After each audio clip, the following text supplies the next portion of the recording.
Hey guys, so I told you guys I wanted to talk at some point about what's going on in Vanity 2.0 or in this journey, and I don't really know what to say or how to talk about it. I think it's just really different. I guess it's super different from other phases of the journey. So what I want to say for sure to start with is I have a lot more optimism. I have a sense of optimism and hope that I haven't had in a long time. But as I've said, like in recent health updates, like sometimes that optimism and hope, it can lead to a sense of urgency or like impatience. It's like I have hope, but I want it now.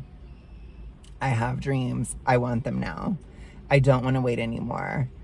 And so I think like understanding that new dichotomy or that new like framework, I guess, that new way of being, I think in a Vanity 2.0 era, I think it's something that could come up, or in somebody who's doing it from that like extroverted, fun type of way. I think there is a sort of insatiability that's inherent to it. What I want to say too, I have some rant to do. I get so irritated sometimes, or like people get so dumb when you talk about vanity, when you talk about a vanity era, because they really think like you're gonna be totally satisfied when you're in a deficit in a vanity range. Like that's not going to happen. Like this is where we get to that stuff too, where I used to be so pissed last year where people would be like, this is your new lifestyle. Like, it's not a diet, it's a lifestyle. And I'm like, bitch, shut the fuck up. This is a diet. This is not a lifestyle. Shove it up your ass. Like, fuck you. I'm not gonna put fucking cottage cheese in my mac and cheese again when I'm not doing a vanity era. Like, you can fuck yourself. That's basically how I feel.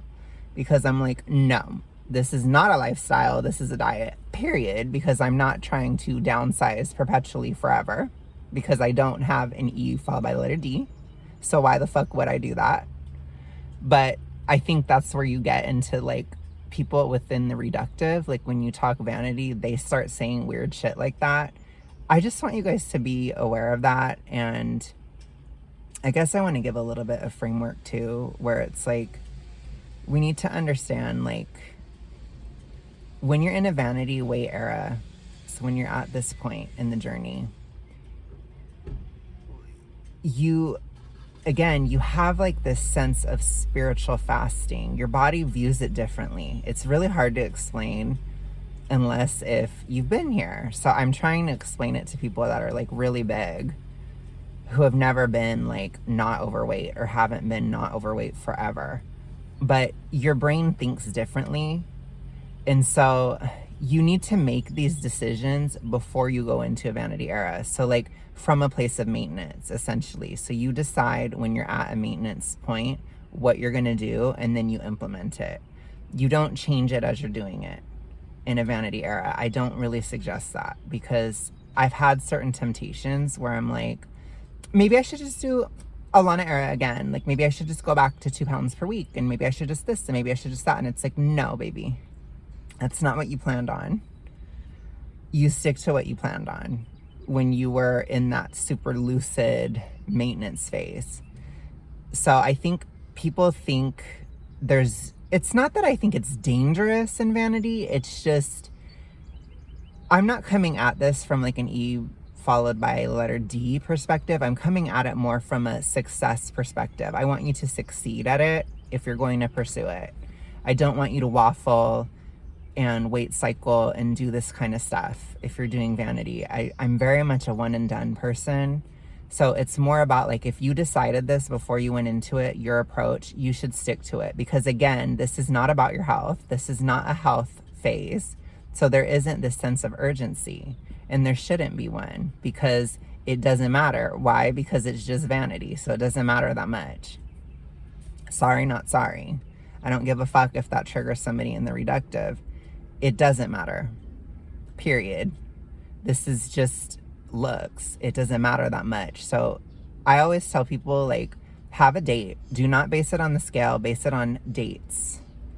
Because people also don't know, or they get worried that you're going into a reductive issue, or they're like, oh my gosh, how is this, like, you got to be careful, and da-da-da, like, and it's like, it's not like that. It's, you make a plan before. If that plan changes, then as an observer, you can ask some questions. Also, if somebody's lying about what they're doing, that's a red flag too. So I've told you guys, which I've normalized that. I told y'all the dates. I go into reverse dieting mode April 16th. So if for some reason that were to change for no reason, like, or I would have to explain it if it were to change, because then people would be like, wait, why? Then I think you should question somebody. So if the goalpost shifts constantly, or if somebody's in a vanity weight era forever, like they just are losing, and it's like they've been doing this, they've been living off of diet culture foods and diet soda and fat-free cottage cheese for 9 months, that's like, why are you doing that? You know, why? Especially if you're not overweight. It's like, I think that deserves a question. You know, I really think so. So I think that people, like, that's where I think you should ask certain things like that. Like, why are you avoiding iron for 9 months? You know, you're becoming a vampire, right? Like, there's these types of questions that come up in a vanity era. That's where I would ask somebody questions like that. But as far as, like, in general, when you're in vanity, it's not a lifestyle, it's a diet, period. You're not going to eat like this forever. So you have to, like, deal with those sacrifices. And I found that the sort of Lana style, where you go very deep and you really lock in, and the Kesha style, where you're like extroverted, they both have their sacrifices. And in the Kesha era, it's like an emotional satisfaction. There is going to be an insatiability throughout this time. Why? Because this is not a natural state. It is not a natural state to be in a deficit forever. That is not natural. So you're going to have a sacrifice. I hate it when people do that too. Well, have you tried this? Have you tried that? No, it's the fucking deficit, bitch. That's what it is. Because you're not supposed to live in that forever. I'm gonna slap these people, I'm telling you. I'm ready to slap somebody. So no, there is a sacrifice within vanity. There is. So whether it's energy, physical energy, which that's like a Lana style, or it's emotional satisfaction, which is a Kesha style, you're going to have to deal with it. Now, I was upset about having to downsize by 20 pounds in 2026, in the big old 2026, as Gen Z would say. And so I wanted to just do one cycle in the late summer, but I have to do 2. So I had to do one now towards the spring equinox, just because for me personally, that's easier.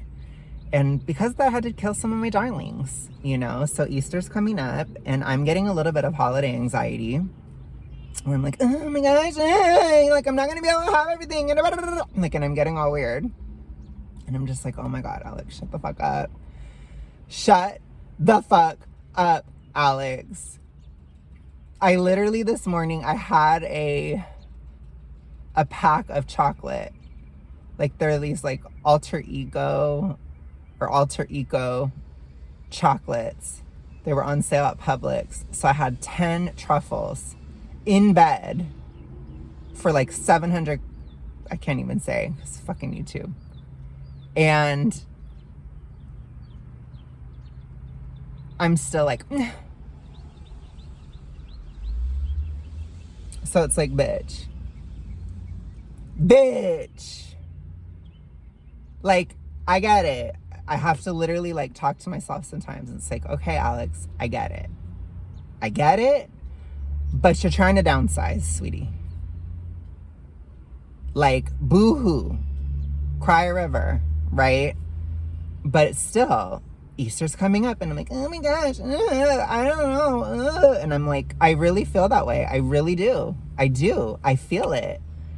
And I've told you guys, like, in Akasha era, it's very emotional. Like, your biggest barriers are emotions. And so I'm like, and then, like, it's like around the time it's my mom's birthday too, and it's like I want to be able to enjoy my mom's birthday and like, it's like, and then I can't really do that. It's like I've kind of killed some of my darlings here, you know. But it's like we're thinking of going to Nashville and getting some, or going to Tennessee and getting some In-N-Out. And I was like, instinctually, I was like, oh gosh, I couldn't do that. Oh my God. Because I'm still kind of in that Lana mindset a little bit, or that Lana era mindset, where it's like I feel so locked in. But then I was thinking about it, and I'm like, no, I could just have a burger. Because I was like, I don't know. I'm like, it has seed oils in it, and I'm like, I don't know if I trust that in a deficit. Like, it's kind of a lot. Like, it's a lot of strain on your thyroid to be in a deficit and then have the seed oils and this and that and the other. And then I was like, you know, I'm probably going to be fine. I'm like, I could just get like the burger without the bun and no sauce or whatever, so kind of limit it. I like to get a 4x4 because I'm a diva. And then I could get like a small shake, and that would probably be fine. I could budget it and everything, and it's probably not going to be a big deal. So I can still like celebrate my mom's birthday and do this stuff and just go with it and be more flexible. It's probably fine. But it's like, no, I'm not going to be able to do that and then have Peeps and then have this and then that. You know, it's like I'm not going to be able to do all of that because I'm still going to stay on track. But it's like the emotional impact of that is the barrier. That's where I'm like, oh, that's the work. That's the limit. That's the moment, if that makes any sense. That's the struggle. And so that's kind of what I'm dealing with. But I have to realize, like, this is such a more flexible moment. 1 second. Yeah, the other thing too that I hate is like, I feel like that those Gen Z girl with no personality memes, because I do feel kind of overstimmy. I feel overstimmy right now. And I don't know what that is. Like, I don't know if that's me adjusting to like a more extroverted approach to life, but I'm still introverted. So it's like, I've noticed like there's a lot of people out in public, like all the time. And I almost feel like people are like all up in my grill all the time. I don't know. Like, I don't know if is that the thin privilege coming in again? You know what I mean? I don't know what it is, but it's like people are up in my grill and I'm like, oh gosh. And so I feel a little bit like overstimmy right now. That part. Clock it. No, I'm just kidding. I feel like that meme girl because I'm like, oh, like it's giving introvert cringe. It's giving introvert cringe in an extrovert world. And I'm like, oh gosh. So I'm having a lot of those thoughts come in my mind too, which I do think within Vanity, it does, like when you're in those deficits, it does make you think a bit deeper, even if it's a little bit more surface level in Akasha era, or it's more emotional rather than like deeply spiritual, like in the Lana era, or subconscious in the Lana era. It's still emotional. So it's like I'm personally reflecting a lot on my introversion, my relationship to like extroversion and these kind of things, or like flexibility. I told you guys recently, like I've been having a lot of perceiver fatigue, where it's like I feel like all the perceivers in my life are just being extremely spontaneous all the time. And I'm like,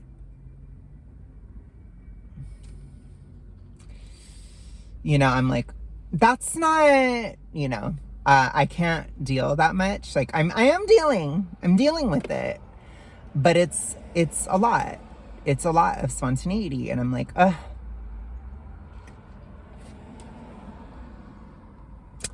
like, oh, that's not, so it's a little bit tricky to where it's like, okay, bitch, like you need to really embrace that flexibility. You need to get your shit together and be like, you're in Akasha era now. Like, you're flexible. You can do this. Loosen up, bitch. And I'm like, ugh. So I think for me, there were certain aspects of the Lana era that I liked. I liked having that hard line and being like, period, I am locked in. Get the fuck away from me, because I'm so introverted. So that was kind of easier. But obviously it's like, diva, you have to get your shit together. You got to get out here. You got to be doing shit. The activism needs to be activisming. You need to eat down. No, I'm just kidding. I don't even know. I'm such a poser. I'm not Gen Z. I don't know what the fuck I'm saying. Just auntie is being auntie. Auntie is auntieing right now for my Gen Zs. But the point is, like, I have to, like, do all this shit because, like, my life was so stagnant and I can't live like that anymore. And it's like, I can't do this for another year. I can't, like, go deep in a hole for another year. It's like, bitch, no.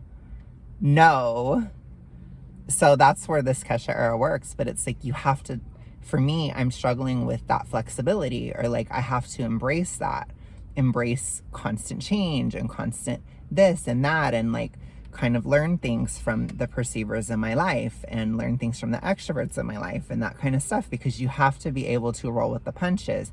You have to be able to communicate more and do all this stuff. And I've been doing great, honestly. It's going very well. So it's nothing bad. It's just, that's where I feel like some of the spiritual work is for me, where it's like, okay, like that flexibility and, you know, dealing with the shyness, and like, don't worry about it. Like, if people are in your grill, just let them be in your grill, you know? Like, I was looking at this meme where this European girl was making fun of Americans and how they do the small talk and they're like, hi, oh my God, hi, oh my gosh, oh my God. You know, and it is like that in America. It totally is.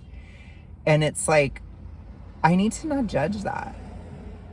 You know what I'm saying? Like, I mean, I get it. Trust me, I'm introverted. I get it. I don't have to necessarily do it, even though I do it sometimes because I have no personality. But it's like, I don't need to be like, that doesn't need to feel like an affront. It's like, no, I'm just kidding. I'm not like that strapped for energy. So it's like, I think I'm just dealing with those mental barriers of like, bitch, you're still in a deficit, but you're fine. You're still in a deficit, but you're not having like physical exhaustion. And so you don't have to be so on guard. And I think I'm struggling with separating the two because of my Lana era experience, where it was so like aligned, because there was a time where I had to be that locked in and that focused. And I don't regret it at all. I totally am glad I did the Lana era, even though it was a bitch to keep off and it was hard. I'm glad I did it because now this is so easy, but there's still these little things that I have to adjust to. There's still these little moments and little shifts that I'm working on. But in the meantime, it's like, I'm doing really good. I'm talking to so many people. I feel so alive. I feel very like supported and supportive towards people. I'm really getting like inspiration and that kind of stuff. And I think it's having that group effort it's such a good way to do it as well.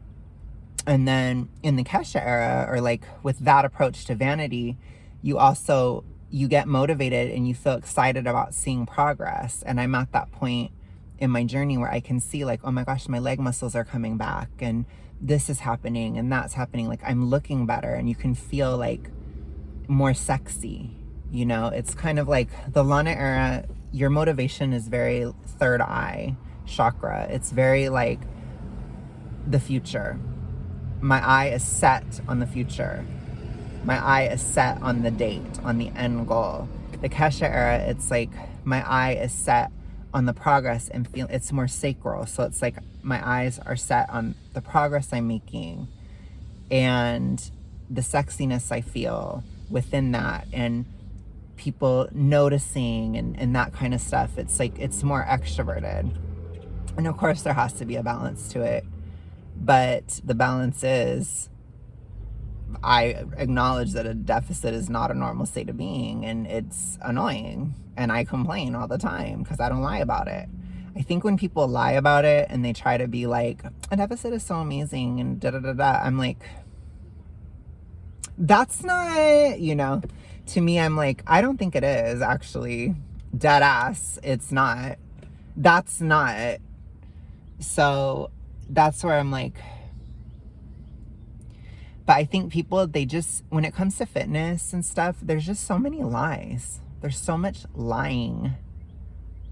And I think this industry or this side of things needs truth, because it sets people up badly, in my opinion. And I want people to like succeed, and it is different. It really is. Like, doing it from a vanity place, it is so different than a health place. It's so different from being overweight. It is so different physically.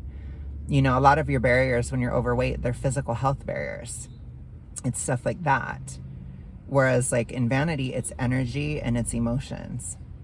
And I think if somebody wasn't that emotional, a Kesha era would probably be extremely easy or passive.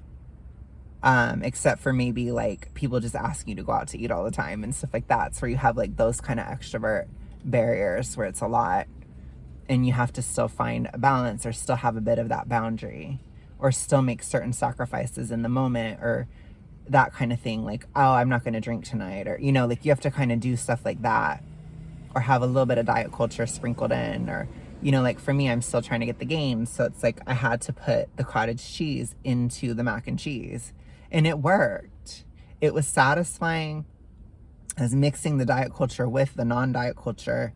And it worked for me. So I think there's a lot of that. And it's just like you really have to think gray and flexibly in a Kesha era or in this style and a locking out style of vanity downsizing. And so it's just stuff I'm thinking about a lot as I'm experiencing it. Again, I do really appreciate this vanity experience because I know it's so important to so many people, and I needed to experience this so that I can talk about it activistically, because a lot of people do care about how they look. And I want to give a perspective of how to achieve those goals from a non-DIS ordered space or from a place that's reasonable and grounded. So I'm going to say it again to reiterate, have an end date. Be honest about what you're doing. Be honest about how you feel. And again, use the kind of mind-opening effects of a deficit in this stage to your benefit. So think about like your emotions, if you have a lot of emotions, or think about certain things about yourself. I think it's a really good time to do that. And like for me, I feel like such a sense of ambition coming back in my life. And like I said, that optimism and hope and that pressure that comes from that, and that like, I want it now. And it's like, it's okay to want something. It's okay to feel a desire as long as it's catalyzed in action, and you'll get there. Even if for me in this deficit, it's going to feel like it's not going to happen fast enough, because there's always going to be that layer of emotional dissatisfaction. So it's very interesting, but overall, I'm doing well. I have to say, I really am. I will talk to you guys later. Have a good one. That's not, no, I'm just kidding. I'll talk to you later. Bye.